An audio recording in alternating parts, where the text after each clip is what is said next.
Uh-huh. Yeah. I feel like I can rule the world. I know I could be what I want to. I put my all in it like no days off. On the road, let's travel, never looking back. Like, oh yeah, feeling like gold. I don't wanna hide it. Ain't nobody telling me. All right, I think we're live. Are we live? We're live. You look really bad. Thank you. Yes, I'm very cold and very tired. And I think it shows. This is tangentially related to business, but I wanted to bring something up to you. I've lived in Austin now I've been in my house that I just bought for like 5 days. I've been living in the city for 6 weeks now. I don't know how long. Everyone is talking about moving to Miami and Austin and maybe a little bit of Nashville. Where else?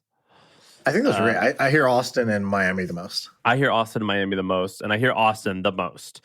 And basically, for anyone who's not in our little silly bubble, which I bet actually most people are leaving New York, San Francisco, and LA, and maybe a little Chicago, and they are moving to Austin. And so far, I'm going to sound like a snob, but so far, my takeaway is that Austin is cool. It sucks right now. It's a very ugly city in the winter. It's a nice place to live. It's easier living, but I miss a lot of the, I don't know how to describe it, worldly stuff of New York and San Francisco and LA. Like, for example, when I go and get coffee from a famous coffee place in New York or do something in San Francisco or something in LA that's supposed to be like the hottest thing going, it's safe to assume that that person might be in the top 5% of their category in the country. And I love that. I love that. I love that. I love that. Whereas in Austin, I've been here and there's been multiple times, and I'm not that snobby of a person, but I'll ask for like a particular type of coffee, like really simple, like an Americano. Like I don't think that that's considered snobby anymore. Right. And they don't do it. Doesn't that mean I don't drink coffee? But isn't that the most basic coffee? Doesn't that just mean like just coffee and none of the fancy shit? It's like the third most basic thing. So there's like drip coffee. And then there's like fancy versions of that, like pour over. And then Americano is just hot water and espresso. So you need an espresso machine, which I see. It's not like that fancy anymore. It was considered fancy, but now it's just table stakes. But like small stuff like that, it makes me appreciate San Francisco. There's a little bit of bougie in you, and that little bit of bougie is missing the bougie treats that you get in San Francisco and in New York. Well, and also like, for example, Austin's been pretty good, but do you realize that all of our friends in San Francisco and almost all of my friends in New York and like my family friends in New York, they're all immigrants who came from a variety of different places, lots of different religions, tons of different ethnicities. And it was so cool. And like a lot of people, like you went to Duke. We have friends who went to some of the like really elite universities. And then we have friends who are high school dropouts. And that like, I don't know Melting what you pot. want. Yeah, I love that. I love it. I love it. I love it. And it's awesome. And I haven't had that here yet. Well, I hope you miss it, and I hope that people move back to the Bay Area at some point. But I feel like this was a one-way ticket for most, I believe. I am not sure yet. Maybe, maybe not. I think come when the weather gets warmer, I think Austin is going to be so fun and so great. But I don't know. You know, maybe now's a good time to buy a place in San Francisco or New York. Yeah, I think there's definitely like a closer knit thing now of the people who are left. Like when I do a call, and I'm like, "Oh, where are you based?" Like Bay Area. I'm like, "Oh, me too." It's like a novel thing. Whereas before, I didn't even ask the question. It's like, yeah, of course. Like if you're in the tech industry, you're almost always here, unless I can tell that you're somewhere else. And now it's like, oh, you're still here. Cool. We should meet. We should. You want to like go for a walk? And so there's like, I think a lot of us who are still here are like, all right, fuck it. Fuck everyone who left. We're going to become like close, and we're going to like create, we're going to build this thing from scratch again. And I think that should happen. San Francisco and California in general, LA, there's like so many great things about it, but there's way more worse things about it. And it would be really nice if some of the worst things could get redone a little. Yeah, that would be good. But the things that are great are really great. Like I'm driving around here in Texas in the wintertime. It's very gray. It's very ugly. Whereas on the coast of California, I mean, that's like the greatest thing ever. Even New York, it can be okay sometimes, although I have a lot of negative things to say about that place. But anyway, I just wanted to say an update on that. Everyone's talking about Austin and Miami, and I want to say It's lovely, but those other places that we're shitting on are cool too. Okay, cool. Let's talk about something else. What else do you want to talk about? Or do you want to try the thing where Abreu picks stuff off the list? And people wanted more Abreu, and so I think we give him more Abreu and let him throw out topics. The only thing is he's going to throw out some topics that we don't know shit about because he looked it up, he researched it, and I guess we'll just roll with it if that happens. Let's do the Billy thing because I would love to talk about that. Okay, which one? I have two on here. Dan Gilbert, and I have a follow-up for Dan. Okay, so all right, Dan Gilbert. So Billy of the week. By the way, I like that we were like, oh, Brady picked the topic, and Sam's like, fuck that, I'm picking it. You just told me to, or he told me to. Okay. He just said, you guys start. Oh, okay. I thought he was saying, I'll pick the ones that you guys wrote. Anyways, it doesn't matter. Oh, my Let's bad. do Billy of the week. So Dan Gilbert is a guy who I know because he owns the Cleveland Cavaliers. So he owns a basketball team, and he owns the company that names their arena, which is Quicken Loans. They do the Rocket Mortgage commercials, if you've ever seen those. He also is notorious because, and I don't know if you know this, when LeBron left Cleveland, he wrote this letter. Did you ever see that? Yeah, I think he was really angry, right? He was really angry, and he wrote it and he printed it or like published it as like an image. And it was written in Comic Sans, like a blue or red Comic Sans font, which just made his angry letter seem super childish and ridiculous. Why did he do it? Was it That's like a just joke? like no, that's just like what he was writing in. Like, he didn't do it like, knowing that was like a weird thing. So I found that to be hilarious, and most people did, because he was like going off at LeBron. He's like, this self-proclaimed king, I promise, I guarantee we will win before LeBron does. And then LeBron won like 2 years later, and the Cavs were the worst team in the league. So it didn't really work out for him that way. But anyways, this guy's got like a pretty epic business empire. So I didn't actually look up his whole story, but I'll tell you what was interesting. So when I tweeted out that thing that we talked about, which was the youth combine for youth sports, I got a message from somebody who's an exec at a company that is called Zenith Football, zenith.com with an X. So Zenith Football, they make football helmets and pads. And I was like, oh, that's interesting. Like, again, it's one of those things where if you just look around you, everything around you, a business, brought to you. And so if you look at like, Little League Pop Warner football and the pads and the helmets that they're wearing, or high school football, like the stuff that the school has to buy, who do they buy it from? Like, there's a maker. So I started talking to this guy about this company. So he's like, yeah, there's 3 or 4 big players. We're in that mix of like top 3. He's like, this company was started by Dan Gilbert. And I was like, oh, Dan Gilbert started this company? And that was the second time I'd heard this, because the other company that Dan Gilbert started or helped start was StockX, which is a $1 billion eBay for sneakers, basically? As of today, it's a $2.5 billion company. They just raised more money. Oh, okay, perfect. So, and it's kind of crazy. It's not like he was just like an investor. Like, he literally was like, this is the story. Now, I don't know how much of this is true versus like, rich guys writes their own narrative, but the story was like, oh, I see my kids are super into sneakers, like crazy into sneakers. Like, they're all about it. And then he met this guy who had this like kind of like sneaker store type of thing called something else. And he convinced him, hey, let's create an online marketplace, a stock exchange for these sneakers, because these sneakers are appreciating in value like a stock. So let's make it where you can buy and sell these sneakers this way.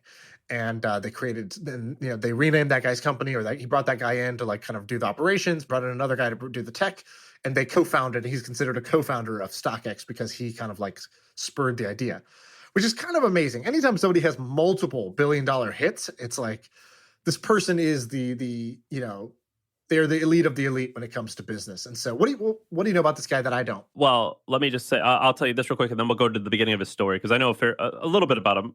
Fathead? The wall stickers things? Yeah, he owns it. I don't know if he bought it or started it. He maybe started it, but he owns it for sure. Wow. Yeah, so I think he owns like 50 different things, and you probably know of a bunch of them, but he owns Fathead. He maybe started it. So Dan Gilbert is interesting. I used newspapers.com, and I went and read about him from these old articles. But basically in like 1985, he started a mortgage business where they would originate loans for mortgages. And I don't know if that means they're the bank or if they're connecting you with the bank.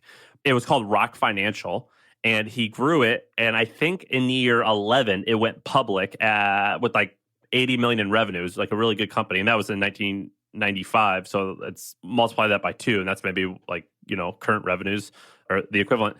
And he took it public. And then I think Intuit bought it for about $600 million. And I think 2 years later, he bought it back for $65 billion.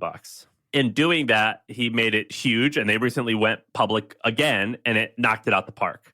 So he's been doing this same business for a while, and he kind of pulled a fast one. Not a fast one, but he strategically was really talented and made it work. He also, by the way, it says in late 2018, he bought the online dictionaries, dictionary.com and thesaurus.com. Like, what is this guy doing? Why does he own those two? That's hilarious. That like dictionary.com would be a great business. It's a great business. I actually have talked to somebody about it, but it's just funny that he's involved in that. Like, I just feel like he's got his hands in several different pots that are completely unrelated, right? He was like one of the kind of biggest investors in 100 Thieves, which is a big esports team.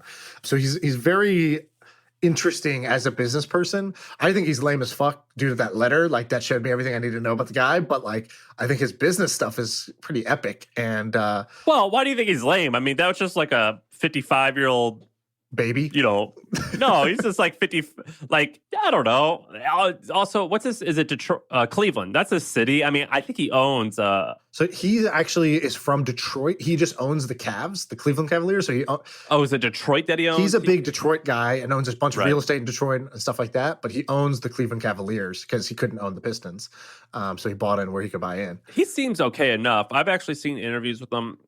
He seems fine enough. I don't know. But that's actually a question I wanted to bring up too. And so you wanted to bring up, what's his name? Dan Gilbert.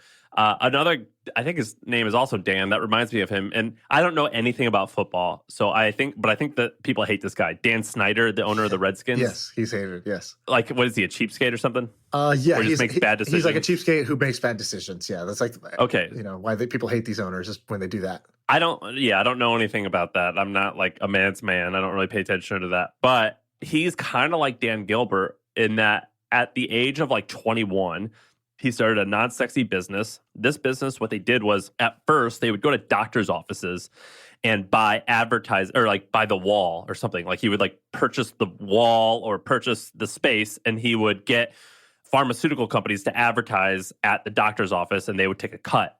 And I think it was called Snyder Communications. And I'm not actually reading this off the top of my head. I remember it. But I think that in a matter of like 7 years, it went public with $1 billion in revenue. And he was the youngest publicly traded CEO at age 32.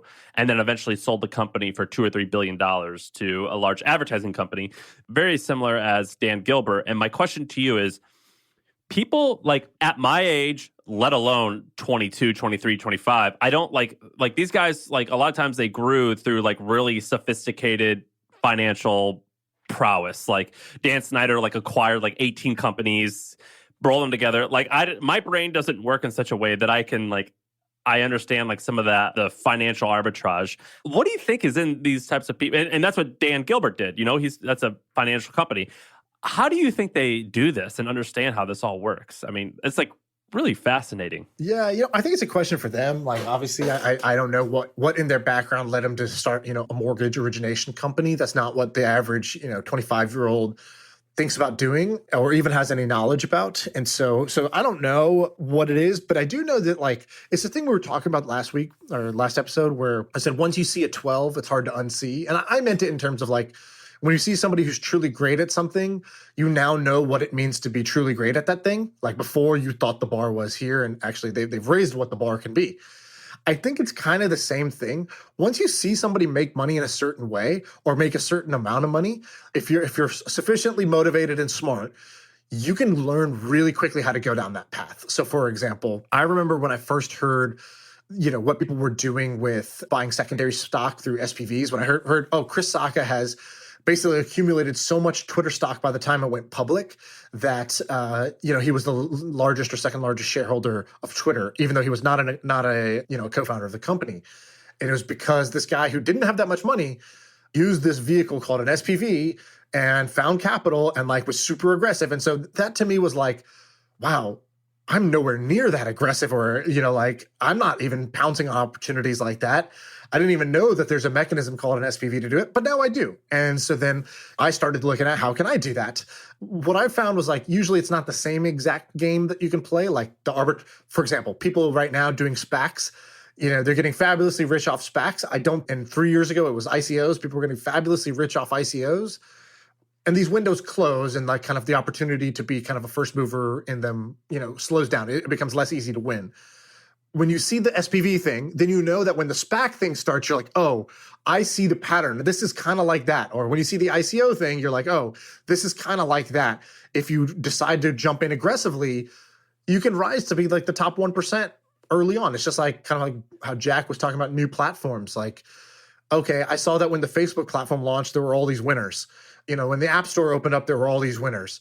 And so when Slack launches their platform, you're like, oh shit, there's going to be some winners on the Slack platform. It's worth a bet to go early on to new platforms. And so I think you just sort of see patterns. I would guess that these guys kind of early on got exposed to either by reading or meeting somebody who had made their money that way. And it got them thinking, okay, maybe I can make my money that way too. I agree with that. I think that having a role model or a big brother or a parent or a mentor to kind of show you the way and you start seeing what's possible, that's great. What is curious to me is how these guys, some people are able to do this at such a young age, have such maturity to pull it off at a young age is astounding. And second of all, I don't know how to explain this, but with these SPACs and these things like that, I am such a skeptic. And I'm like, there's no way this can work. I default to pessimism and like, this is fake and stupid and bullshit. Right. And it's like, there's no way that there's value here. There's no way that anyone's ever going to do it. And I'm wrong all the time. Right. And so the fact that like people who default to, oh yeah, it's going to work, I admire that. And it's quite fascinating what the difference between those two types of personality is. The assessment I would have of that is that like that's a leak in your game, right? That's like poker terminology where you go back and you look at the hands you played over this last session and you're like, shit, every time this happens, I'm making this mistake and it's costing me money. I think that's the way to look at this now, which is like, even if some of these things are overhyped or they're not going to be long-term or whatever, clearly there's people who profit from every single one of these like cycles that they go through. And whether you want to do it or not, that's up to you. But I think I used to be more like you, where I used to love being the one who said, this is not going to work. And the beautiful thing about that is you're right. 9 times out of 10, it is stupid. It's not going to work, or it's a scam or whatever. But 1 out of every 10, you're wrong. And it actually would have been great. And that one pays for all the times, that you try these things. And so I think that like, I've learned it's profitable to be an optimist. Speaking of that, you tweeted out 2 weeks ago, 10 days ago, that you put a large percentage of your net worth into Bitcoin. Now it's at $20,000. Is there a coincidence? Is Sean pumping and dumping? Am I moving Bitcoin? the market? I mean, like, are your 50,000 followers and our listeners like? Did you just effectively move the market in Bitcoin? I hope so. That's the beauty of Bitcoin. The more people who buy and then tell everybody how great of a buy it is, the more it's a self-fulfilling prophecy, and there's no accountability. There's no such thing as overhype when it comes to money. You know what I mean? We can all say Bitcoin is the greatest thing and that we're all going all in Bitcoin. And the more people that say it, the more people start piling in. And all that happens is the price goes up. It successfully fulfills its destiny. It's not like a stock where you say, oh, for example, that Nikola stock, right? Which is like this wannabe Tesla. It's like, oh, Nikola's the next Tesla. Nikola's the next Tesla. You'll get some hype, but at a certain point, it'll be like, fuck, nobody buys their cars or their trucks. Like they have no revenues. They have no profits. And, the house of cards falls down. But money, that, as they say, is the bubble that never pops. There is no fundamentals. There are no profits and revenues that you need to think about. It's just price. And so the beautiful thing about it just being measured on price is the more speculation that happens, the higher the price goes. The more people that pile in, the higher the price goes. That is the beauty of Bitcoin, and that is the beauty of money in general as a concept. I agree with you. I just find it hard to... Bro, the question I got to ask you, are you going to get rich when Bitcoin goes up to $250,000 per coin? That's what you... Yes. Okay, if you're in, you're in. That's all you need to know. I got in very early. I've never bought or sold anymore since then. But it's a substantial amount at this point. But I think I only paid $5 or $10,000 at the time. Amazing. But that was in 2012. Abreu, what do you want to do? Well, let's continue with the Bitcoin conversations. Sean has Michael Saylor on here. What do you want to talk about there? He's kind of another Billy of the Week. So have you heard of this guy, Michael Saylor? So He's gotten famous lately because he came out before I moved the market myself single-handedly, he also induced some bullishness in people because this guy owns this thing called MicroStrategy. Oh, yes. So he owns a company called MicroStrategy. MicroStrategy is I don't know what it's worth. Look that up for me, but it's a public company. It's like a 1 or 2 billion, I think. Yeah, so a $1 or $2 billion company, and they kind of do like, it's one of those enterprise companies. You go to the website and you have no fucking clue what they do. They're like $1 billion plus company, which makes me just think I know nothing about marketing. I know nothing about communication. I know nothing about nothing. It's been around. I think they've been around for close to 20 years. Yeah, like if you go to Qualtrics' website, you're like, I don't know what the fuck this is. Nobody would use this. This makes no sense. And then, of course, everybody uses it. So MicroStrategy is kind of the same way, but he came out recently and basically he took $425 million off their balance sheet and just bought Bitcoin, which is kind of a crazy move for a company to do. And so people were like, dude, this is a crazy move. But because this guy kind of started it, built it, he has like quite a lot of autonomy with what he wants to do with his company. And he's like, well, I looked at it. We have a lot of cash.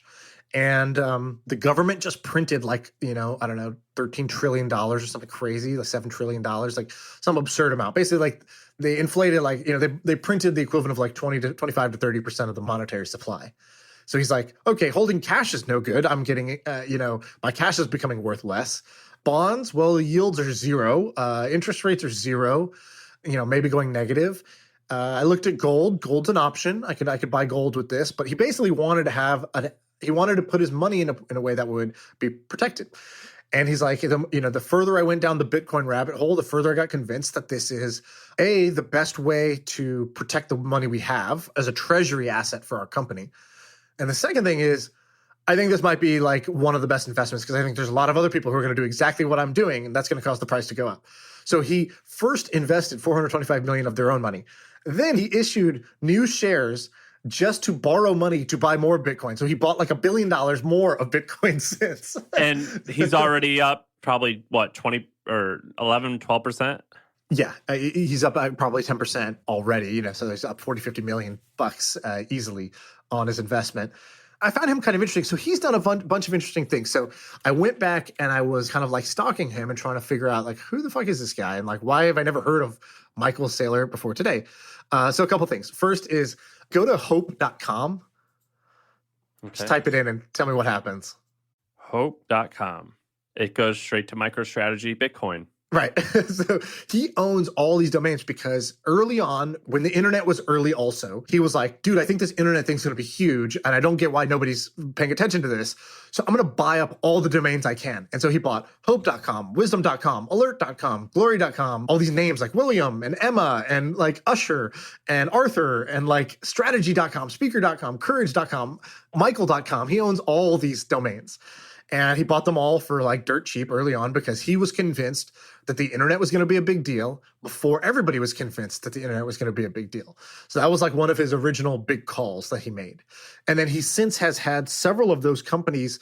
It's not just like he owns a domain and he squats on it. For example, angel.com was one of the domains that he owned. They turned it into like kind of like a voice-operated customer service thing. Again, this was early. He was like, oh, I think that's cool. You can talk to a computer and the computer can understand you and talk back, like kind of like Siri early on before the tech wasn't any good. But he's like, that's going to be a big deal. And so he built Angel.com. They ended up selling it for $100 million in cash. And yeah, if I remember correctly, didn't he also start, because he owned a domain name, didn't he start like an alarm company? Yes, alert.com, I believe, is one of his, or alarm.com, one of those. Alarm.com, yeah. Which he, I think, sold for hundreds of millions. A lot. Yeah, exactly. So this guy's had multiple wins and multiple, in this case, early calls, I would say. So there's a book he wrote called, what is it called? Michael Saylor. It's called like The Mobile Wave, I think. He wrote this book called The Mobile Wave, and he published this when this was, I believe, fairly early on. Brady, tell me if you can find. By the way, you are making me so hyped on this person. He just sounds so bold. Although on his Wikipedia, I just pulled it up. I think he got in trouble a little bit, or he's been accused of some weird stuff, which it's just an accusation. I don't know what's true or what isn't. But Me Too stuff, or what do you mean? No. SEC stuff. So he had to pay $350,000 in fines for I don't know. It just That's just a tip. He leaves the SEC. That's nothing. So he started off, he wanted to be a fighter pilot. He tells the story. He's like, early on, I thought these, 4 or 5 professions were cool. I thought fighter pilot was super cool. I thought business owner was super cool. Like CEO, that sounds like a good job to have. Professor, I think that could be cool. And so he went and basically tried each one. So he tried to be a fighter pilot, goes into the whatever, Army, Navy, whatever. And but then he gets medically released because he has a heart murmur. And he's like, shit, okay, I can't do that. All right, so back to the drawing board. What's number 2? Okay, I'm gonna be a CEO. And so he went through several of these, and he tells these stories. He tells like some pretty interesting stories. I encourage people to check him out. I'm not gonna repeat his whole interview, but he wrote this book, The Mobile Wave, 2012, I think. Bray, is that right or no? we got to get this guy on. I'm looking at him too. Went to MIT. Clearly, a super bright guy. Very interesting. And he's kind of got this like great no fucks given attitude when he does his interviews, which is they're like, because with this Bitcoin thing, a lot of people are trying to like, debate him on it. And he's like, well, and he just like breaks down the case in a absolute no fucks given manner. And he tells these stories. He's like, yeah, when we were starting, he's like, I started this consulting company, this technology consulting company, and I didn't know anything about technology. He's like, I told my professor, hey, I'm doing this technology consulting company and we're doing it in, Visual Basic. And the professor was like, oh, Visual Basic sucks for all these reasons. You should do it in C++. That's where the future is. And he's like, you might be right, but like C++ is too complicated for me. I don't understand it. So I'm just going to do Visual Basic for now. And like, we'll figure it out later. He's like, so we grew from like, no millions to like 9 million a year in doing Visual Basic stuff. He's like, and the professor was right. Like C++ was getting more popular and it was going to be the right thing. So then like when we were at 9 million, we were like, okay, we got to figure out the C++ thing now. Like, it was time to make a shift. He's like, so then we shifted to that. He's like, and then we were doing this other thing. And my professor was like, no, that's stupid. Go to this other thing. And he's like, I don't know about that. I'm going to try, but like, I'm just going to keep making money. He's like, my professor, he had his like consulting business that stayed at 350,000 a year in revenue.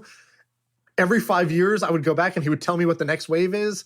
And I would look into it and I would try. But like, he's like, he stayed at 350,000 and I built mine to like a $50 million company during that same time. He's like, there's a big difference between people who kind of like intellectually know where the world is going and people who can actually like run on the treadmill, while the world is going that direction. 2 things. First of all, what is your source for this? Because I would like to learn more about this person, but it doesn't look like he has like a biography. He's only 55 years old. So I read almost no biographies. I just watch YouTube interviews with people. It was a YouTube interview with him and this guy who's interviewing about Bitcoin. And it was like an hour-long thing that I watched. And if you are interested in this, Google the guy, Michael Saylor, Saylor. And then if you scroll down I always find the references part of Wikipedia because they typically have old interviews. I think that's like the most interesting thing to read. So he's got like a couple cool articles in the Washingtonian, which I don't know what that is, the $7 billion man. He's got a bunch of cool stuff. And then the second thing that I was going to ask you, which is... By the way, let me give a little tip about how I do this because I think people do this stuff wrong. What a lot of people do is they say, oh, this person's successful and rich. And then they say a thing today. All right, it's probably true. It might be true, right? Okay, not a terrible assumption, right? If you don't know shit, okay, at least just follow some smart people and rich people. And, you probably end up better than not knowing anything, not doing anything. But one thing I like to do is I go and I read their old shit. Me too. I read their interviews and their books from 10, 12 years ago, and I see what they predicted then. Like, for example, our buddy Andrew Wilkinson really likes Bill Ackman, and he turned me on to Bill Ackman. I'm kind of ignorant of like the traditional financial world. I kind of only know Silicon Valley stuff. And so I was like, oh, who's this Bill Ackman guy? Never heard of him. It's like, oh, well, he owns this like, multi-billion dollar hedge fund, Pershing Square. He's got this really interesting backstory.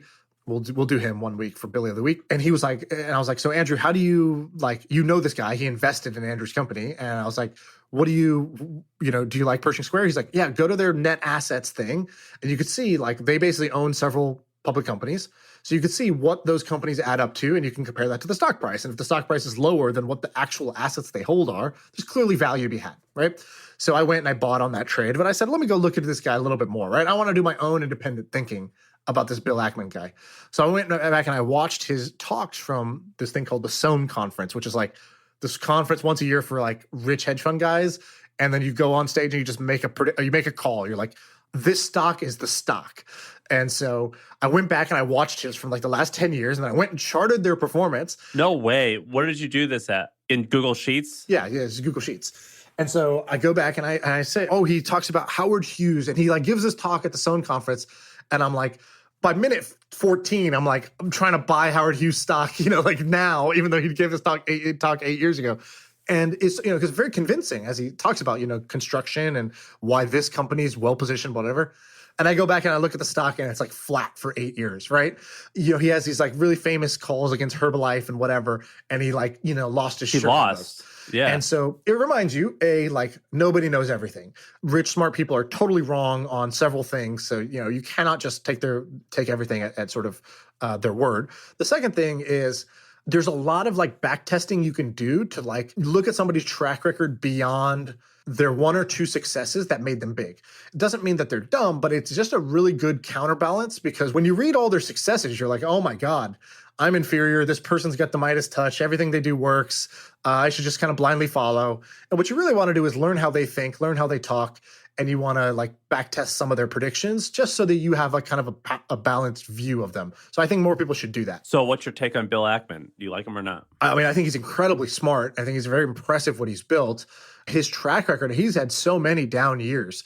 It's not somebody where I look at and I say, okay, this person has this track record of consistent returns. That's not him. He's had some blowout return years, and then he's had several years where he was kind of like, below market or worse, and getting his ass kicked. I think it helps that it helps a lot if you're a good-looking dude as well. He's like a charismatic, good-looking guy. He's a well-spoken. He's a master of saying provocative things, I believe. Like he knows how to manipulate the press. He's like Chamath.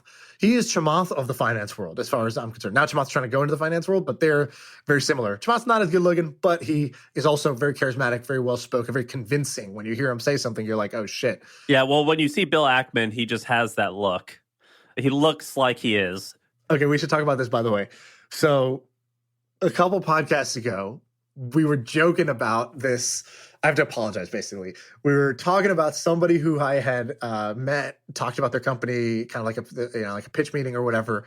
We were joking because their name was a certain way, their look was a certain way. Wait, well, let's recap. We joked. So the guy who Sean talked about, I guessed accurately that he was probably really good looking.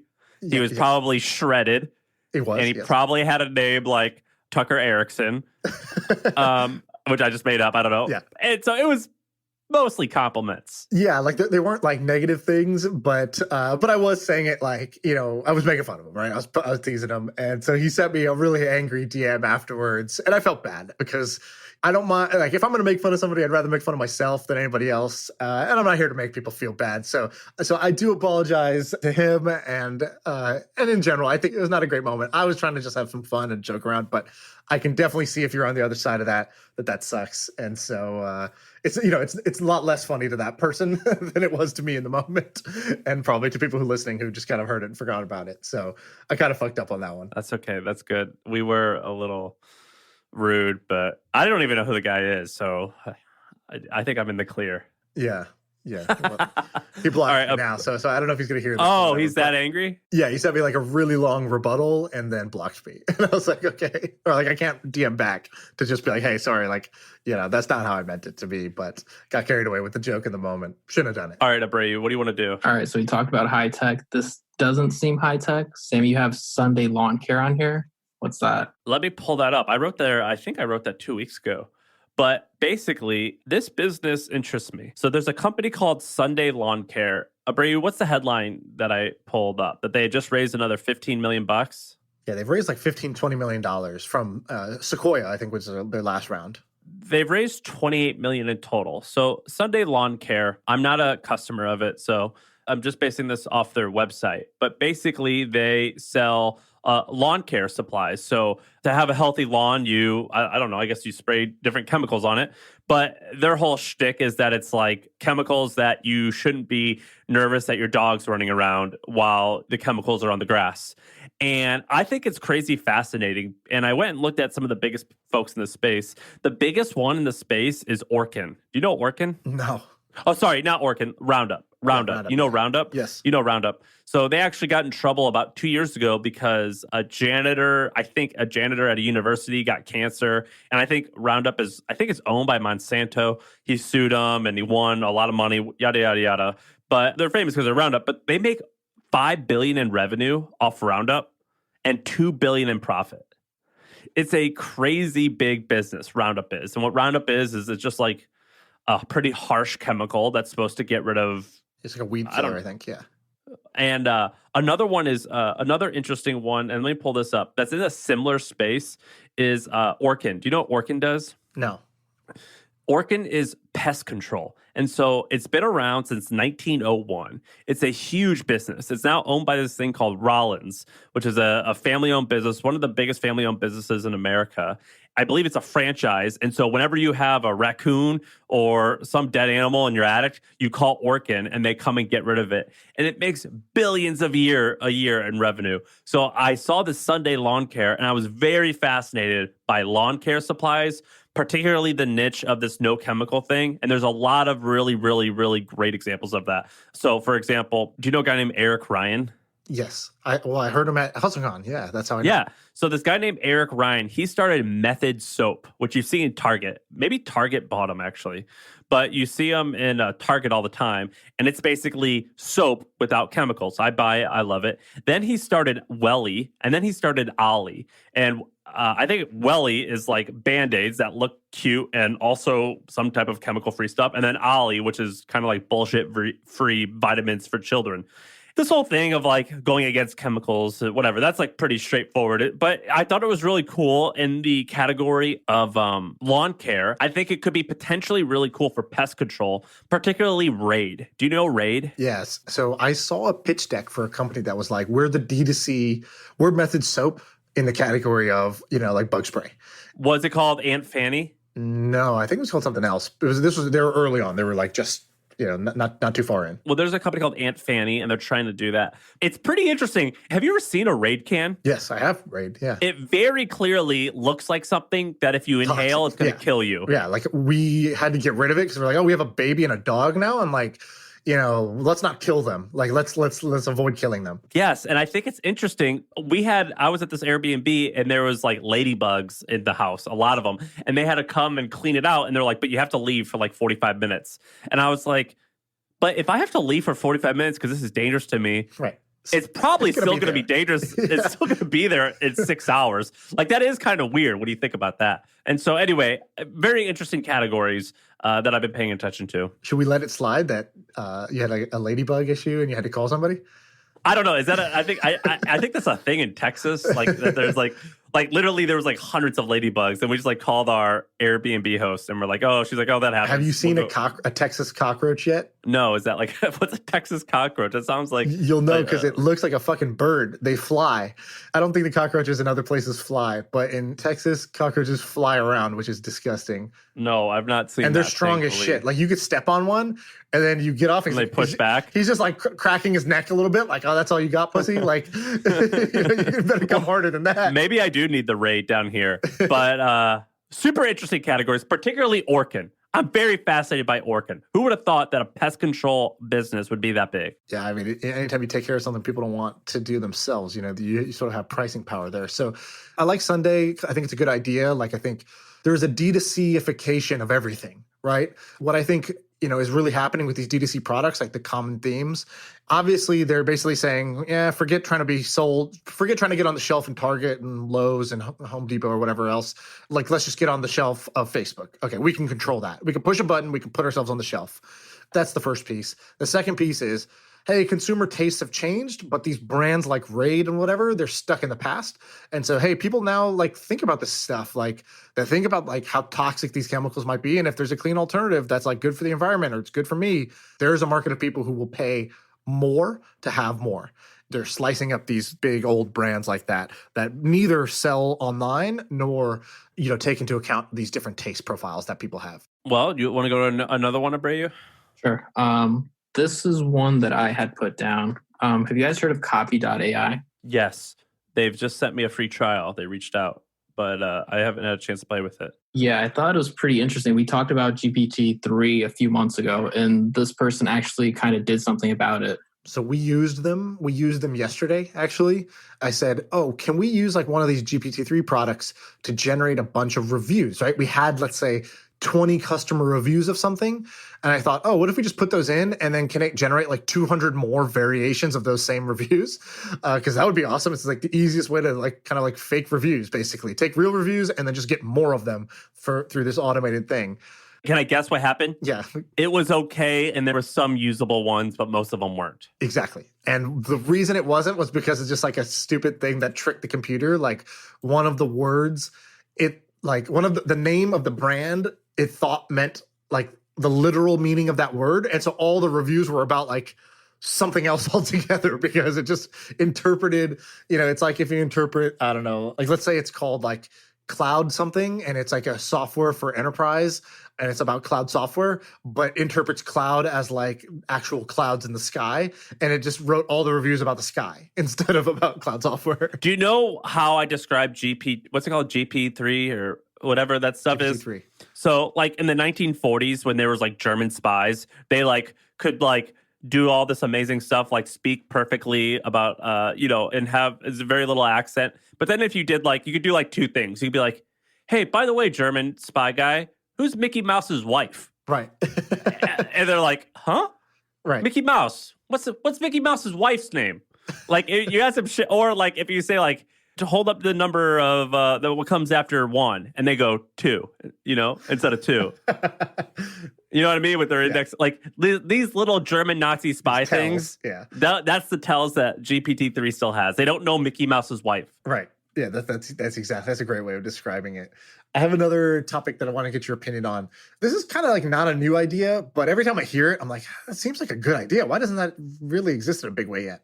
I have a friend who's an engineer and they just got a new job and they were basically like, hey, I got this job offer. I'm relieved. I just went through this interview process. I kind of don't know if this offer is fair. It seems like a good offer, but like, how much was it? I could probably get more. I don't even remember. It was like 170K plus like, a sign-on bonus of a little bit and some stock. They're like, I think this is a good offer. I could probably negotiate. It feels kind of awkward. I don't know what to ask for. What do you guys think? Should I do this? And then he was just like, I wish I could just have like an agent who would just, like when I get the job, I just say, great, talk to my agent. And my agent basically negotiates it for me. And look, they get a cut for negotiating anything above whatever the initial offer was, they can keep 10%. And, they only need to work for like, the 3 days that we're negotiating this thing for me.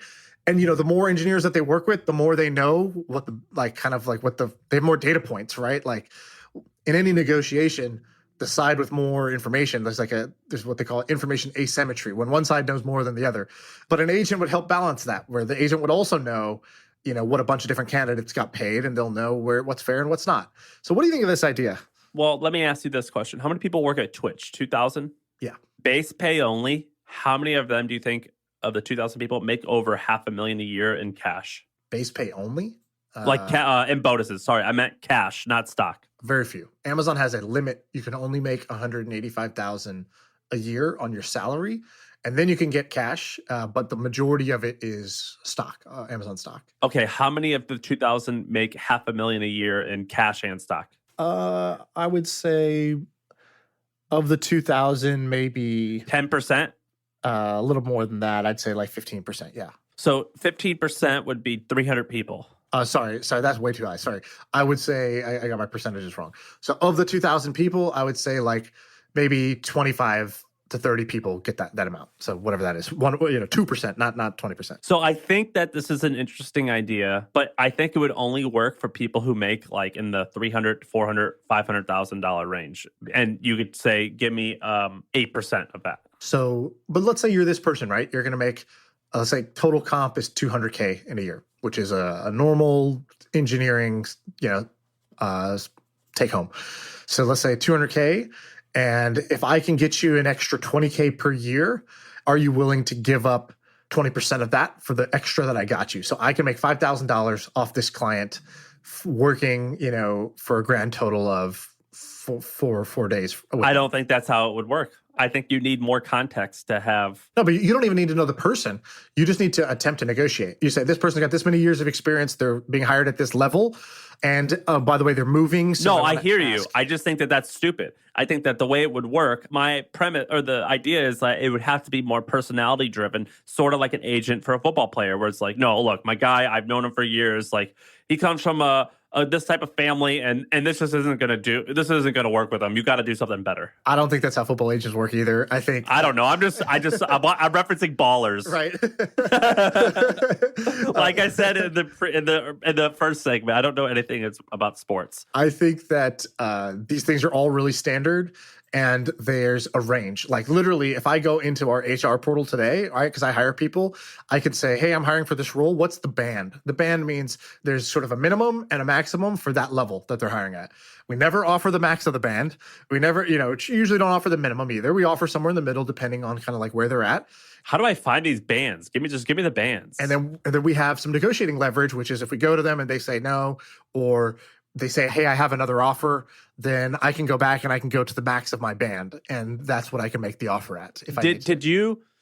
So what's the percentage band? Like, what's now that you've seen this, how much can you go up? 20%? Percentages is hard, but yeah, it'll range like, let's say anywhere between 20K and it could be as much as 100K. So then if I'm getting offered a job at a huge company, I should always ask for like 50K more. Always ask for more, for sure. And you should just say, judging by my other conversations, this is what I think the fair market value is. Do you have flexibility to do that? Or you could say, hey, I have another offer that's higher. Is this the maximum that you guys could do? I really want to work with you guys, but I have another offer that's higher and meaningfully higher. It matters to me. So a lot of people listening to this are probably like me now or like you 2 years ago, where they have very little experience at a big company. I've asked you this many times, and I like asking you because you always have new answers. What has changed about your perception of big companies and how that works? Anything inside, or are you being just like this process? Like, for example, the pay. Like, that's very process oriented, where like a guy like you or me, or at least me now, maybe you a few years ago, you'd be like, look, I'm just going to pay you whatever I want. Like I don't negotiate in the same way a company does, where it's like a set process. Do you think that's a good move or a bad move? So I won't answer that question. I was kind of thinking about something else while you were talking, but I guess I would say one realization that's become more and more clear over time is that when you're in a small company, you're fighting the market. And when you're in a big company, you're basically competing against each other. So I shouldn't say fighting, I should say competing. Other big companies or internal? When you're at a startup, you're competing against the market, other companies, big and small. And when you're at a big company, you're competing against other people inside your company. Got it. Ultimately, like if you want to get paid more, the way to do it in a startup is to win more market share. The way to do it in a big company, truly, and this is like kind of horrible to say, and a big company person would say, no, that's not how it works. The more impact you drive, the more you'll get rewarded. In reality, it is the internal perception that's going to matter way more than the external results. And therefore, you spend way more of your time on internal perception than external results. There are so many times where I'm like, we should just try this. We should just decide and go. We don't need to get their approval. We don't need to get their buy-in. Let's just make it happen. What if the best way to get the result is for us to change the process or for us to not have like consensus or whatever? And the reason people don't want to do it is because there's two things. One, there's a trade-off. Even if we win the battle, we might lose the war, meaning even if we get good results, the internal damage and disputes that will happen because of the way we did it aren't worth it in the long run. It's, we'll break down our cooperation. The second is, look, for me to move forward, I need these people to like me. I need these people to vouch for me. I need these people to promote me. Therefore, I'm only going to take a certain amount of risk, and I'm only going to move at a certain pace, because what's rewarded is not risk-taking nor pace. What's rewarded is the perception of people internally. So one big thing, for example, is like, let's say you guys are launching or you're projecting trends next year. When you think about you're projecting trends revenue, how do you come up with that number? What do you think about? What are the considerations? I take a guess based off of previous results, and I say, I think we can improve this, and it's just a guess. Right. And now you have, again, there's a band, there's a range. It's like there's a conservative amount and then there's like a really aggressive amount. How do you decide whether to be really conservative or really aggressive? Well, I hope for the best and I plan for the worst. But when you set a number, you set a target. Where do you set your target? I just kind of make it up. Is it more on the conservative side or more on the aggressive side for you? Aggressive. Right. At a company, you would get penalized every time you do that because you're not actually setting a projection, you're setting an expectation. It's just like, when the stock results get reported, the quarterly earnings, it's like they beat analyst expectations by 6%. And it's like, so what? Like, who are these analysts and who cares about their expectations? That's how a big company works too. You set expectations internally. We're going to get this done by this date at this level, this number. And so you're rewarded for beating expectations, but you set the expectations yourself. So optimal strategy inside of a company, sadly, if you just were trying to get like further ahead inside your company, it would be to sandbag all your projections and your expectations and say, it's going to take long. It's going to take a long time. It's only going to deliver this much results. And you want to get as much of that as you can get away with, because sometimes they'll push you and say, can't you do it faster? And can't you get more? And you're like, yeah, we can, but it's tough. And we have all these other priorities. Do you want me to drop those? And they're like, no, don't drop those. And you're like, well, then this is the best I can do. And then you want to beat that. And if you beat that, you'll be seen as a hero. There's no like absolutes. It's all just relative to your expectations. And everybody is incentivized to sandbag. But in a small company, it's the opposite. You choose the ambitious targets and you chase after them. You don't do that same type of sandbagging. I love hearing these types of stories because this is something that is so foreign to me. I know inevitably one day I'll probably will have some experience at a big company, so it feels like I'm going to practice by hearing you. By the way, here's the other thing that's crazy at a big company is just the planning cycles. Like, we were having a meeting yesterday planning for the next year. And then the person in charge was sort of like, I think in the future, we need to start our annual planning in June. So basically, like by June of next year, we'll start planning for the following year, which means you're making your roadmaps, you're getting your budget, you're asking for your resources, you're drafting it up. Which is so challenging to do. Super challenging to do. We've had people try to buy our company or invest in our company or just like in potential employees. And they're like, so where do you see yourself like next year and in 3 years and in 5 years? I'm like, well, that's like, like when our company was only 2 years old, I'm like, that's triple the time that we've existed. Maybe this, but I have no idea. I hope we'll be alive. Yeah, exactly. And it is crazy because if you're planning in June, you only have a few months of execution even under your belt by then of what you did this year. So you're projecting next year, but you're not even done with this year. You only just like implemented the start of this. You don't even know what it's going to do yet. And also the time it takes to plan is like quite robust. Like it takes weeks for all the leadership team to just like spend just doing planning. And so it's a very different type of thing, but I could see how it's a kind of like a necessary way to do things, I guess. Like, I'm sure there's some other radical things, but this isn't done out of stupidity. It's done out of necessity for the size of the ship. And it's so counterintuitive to what I knew based on my background before this. I want to keep like a running segment of things that you're learning at big companies. I think it's good to learn. I'm also always curious, like if Emmett, I forget the guy's name who started Twitch, who's the CEO, Emmett Shear, or like how has someone evolved from being a little scrappy 20-something to the CEO of a multi-billion-dollar company that does have this process, like how they're possibly able to evolve into that position, because that sounds very challenging and it's cool to see someone do it. So two things. I texted him and I said, like 2 days ago, I said, hey, it's time, come on the podcast. And so we'll see when we can get him on, but we're going to get him on. And then the second thing is some other guy was interviewing him because he went back and spoke at like Yale where he went to school. And that guy who was doing the interview reached out to me and said, what question would you ask Emmett? And I said, it would be exactly what you said. Like, give me an example of a situation where, 24-year-old Emmett handled it one way or whatever, 26-year-old Emmett handled it one way and 34-year-old Emmett handles that same situation differently. And he answered, I don't know how interesting this stuff is for other people, but like I find it really interesting. And so he goes, let's say, early on I used to be super hands-on with the product or, as that changed, like we started hiring people who now they decide on the product. He's like, so they, every company has some version of like what they call like a green light meeting. It's like you come in with your plan, your proposal for what you're going to do. And then like basically the kind of CEO or executive yay or nay. Is giving a yay or nay, like, yeah, let's go forward with that or no for whatever reason. The way I used to handle those were very different. He's like, first, I used to basically like grill them and try to catch them like to be wrong. Yeah, like I used to just like I would read it and within 10 seconds I know like either this is a yay or this is a nay. But now we have an hour-long meeting, and he's like, I used to either like challenge them on a whole bunch of points or like offer my idea instead. And I used to do it directly in the meeting in front of everybody. He's like, and now instead of saying this is stupid, here's the better way. He's like, I have learned the proper way to do this is to just ask questions. Everything that I think is stupid it's not stupid because they're stupid. These are smart people. So I have to understand, why did they think of this thing that I think is stupid? Either they know something I don't, and it's good, I should learn it, or they haven't sufficiently done the work, and we're going to find that out as I ask questions. So now he's like, now I ask, I see that you mentioned this. How did you arrive at this? Or what other solutions did you consider?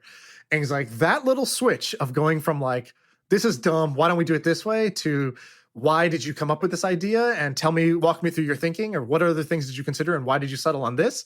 He's like, that changes everything. And he's like, then afterwards, I'll pull that person aside, whoever I think is like kind of the key driver of it on their side, one-on-one, when we're not in a big group, I'm not like kind of humiliating them in front of other people. I'll say, hey, like this either, just wasn't up to the standard we need, or like, I just really disagree with this one point, and here's my perspective. I just want to give this to you. And then as you go back for V2, like you'll have, my opinion here, but it's just an opinion, but here's what I'm thinking. That's been a big difference for me. Well, I think that's insightful, and I hope to have him on so I can ask him all about that. Yeah. Because he started his company as, I think, a freshly out of school and probably has never had a different job. So it'll be exciting to hear what he has to say. Yeah, I love it. Okay, cool. We're out of time, so that's all for today. Brady, how'd we do? What was good? What was bad? I like the billionaire talk. We were light on ideas this time. Well, yeah, but it's your fucking fault. I go off what you guys give me. Okay, well, I'll send you the recording. All right, thank you for listening. See ya.